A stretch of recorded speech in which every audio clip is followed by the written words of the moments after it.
Good afternoon, bitches and niggas and niggettes. This YouTube show. What's up with that? Today's subject, we talking alive and kicking it.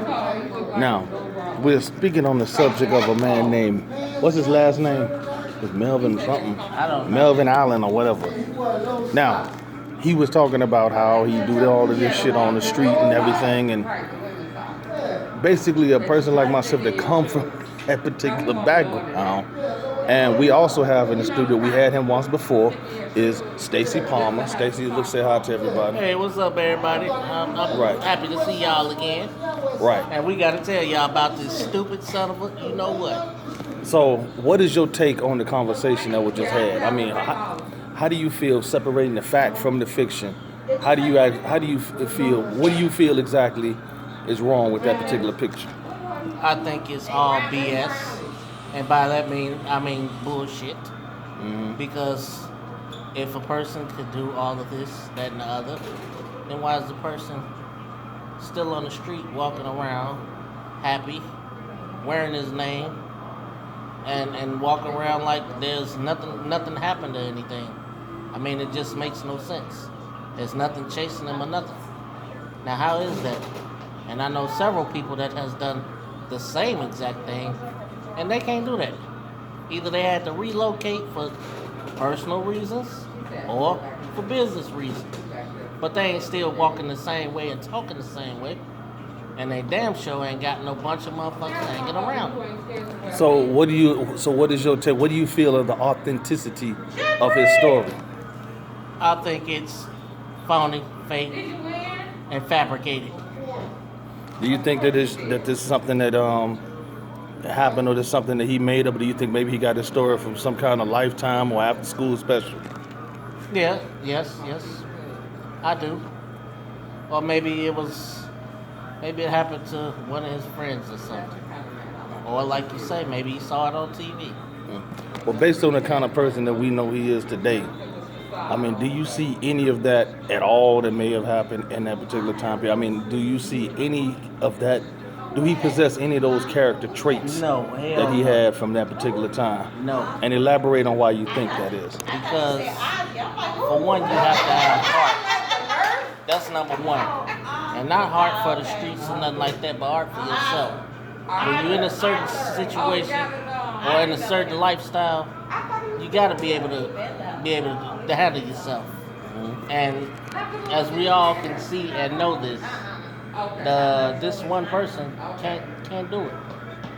There's one person that has to have an entourage with him, so he can feel like he's a man. So how can you tell me that this person has done all these things he says he's done, and he don't even walk around, he don't even carry himself like that at all? Wow. That's strong words. Very strong words. I don't even know where to go from here. Well, let me ask you this question. Do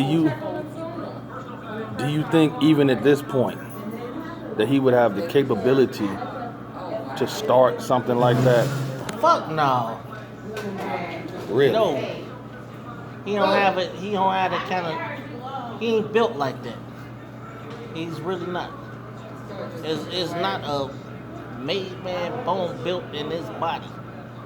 Wow. It's just not.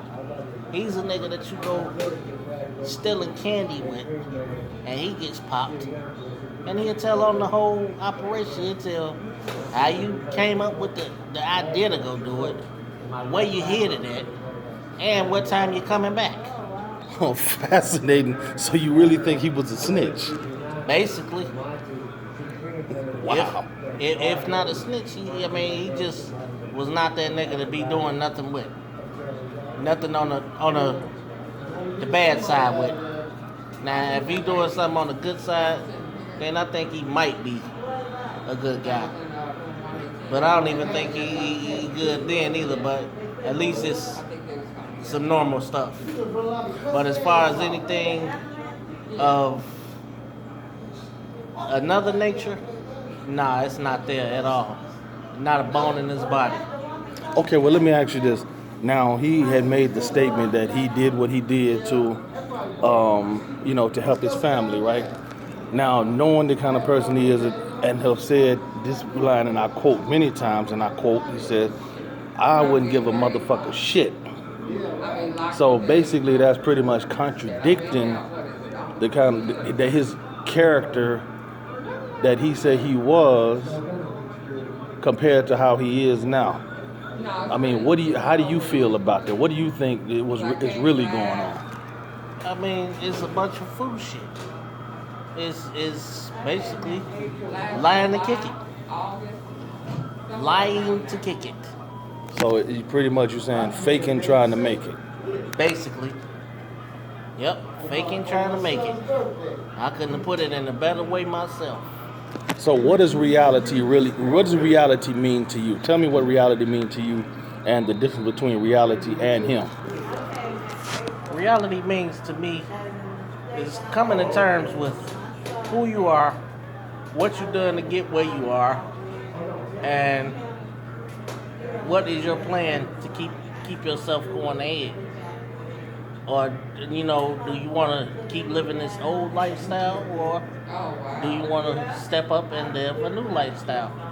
But, if you want to live either style, you have to be yourself of all things.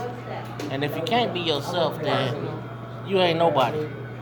And that's what this person has a problem being, himself. Wow. Well, you know what? There's been a lot of things been said here, but why don't we go to the source of the problem, and let's just call this person. Ladies and gentlemen, I would like to call Melvin Allen down to the studio. Melvin is here in the studio. We're going to have Melvin come out and give his take on this. Melvin, could you come on over here to the studio? Yeah. You want me to say something? Yeah. We have a chair right over here. Now, Melvin, the subject of this particular situation has been your authenticity, the authenticity of your story, based on how you are now and where you were. So, STACEY here has said that basically everything you say, you're basically lying to kick it. I mean, what is your take on that? Oh, my take on the situation, okay. Shut up. I used to work for U.S. Steel, South Works in South Chicago. About 25 years ago, I started working at Gary Sheeting Tin Mill. Longer than that. And so I got married at an early age. I had 2 children.